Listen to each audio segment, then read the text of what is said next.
Mike Pompeo's first time on Russian soil as US Secretary of State, fresh from his tour of European capitals, London and Brussels, where he's been trying to reassure concerned counterparts that the US is not heading towards conflict with Iran. Now, with Russia's foreign minister, this exchange. Mr. Pompeo refusing to comment on media reports that the US was mulling a huge fresh deployment of troops to the Middle East.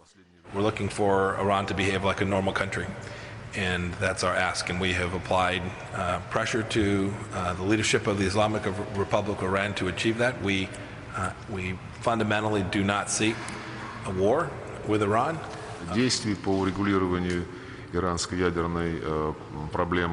I hope that reason will prevail and that rumours about ostensibly planned 120,000-strong deployment, which we spoke about, is just a rumour. Mike said it was a Department of Defence thing, and these are just rumours which are baseless. These discussions were an attempt to do what none of his forebears have managed, reset US-Russian relations, despite a catalogue of issues where the two do not see eye to eye, from Iran to Venezuela, Syria and Ukraine. In a host of topics, Iran didn't even get top mention, and certainly no real assurances from Mike Pompeo that the US was doing everything that it could to avoid stumbling into an accidental war.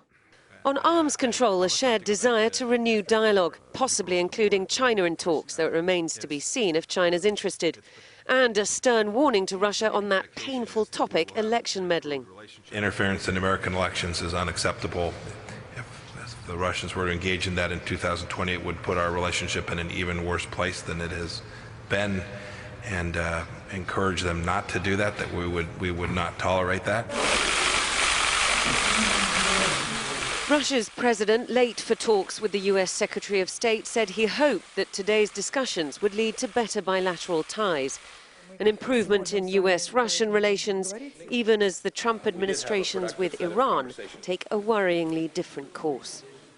Diana Magnay, Sky News, Sochi, Russia.